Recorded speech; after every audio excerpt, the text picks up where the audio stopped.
গোবলার নার্সারির সকল বন্ধুদের জানাই শুভ সকাল। আমি ইপসিতা।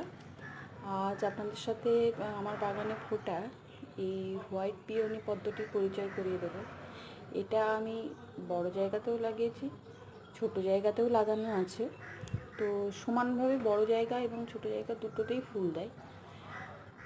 তো এইটা নিয়ে 5টা ফুল হলো, দেখতে পেয়েছেন একসাথে কত সুন্দর দুটো ফুটে আছে। দেখতে সামনের থেকে খুব সুন্দর লাগছে এবং পাতার সাইজও বড়। এবং দেখুন আপনারা কত ছোট জায়গার মধ্যে আমি লাগিয়েছি এবং প্রচুর পরিমাণে কুঁড়ি আসে। এটাই হচ্ছে এর একটা বিশেষত্ব এবং দেখে খুব মনটা খুশি হয়ে যায় সকালবেলায়। আর এগুলো হচ্ছে রোদে একটু পুড়ে গেছে, প্রচণ্ড রোদ ছিল সেই কারণে।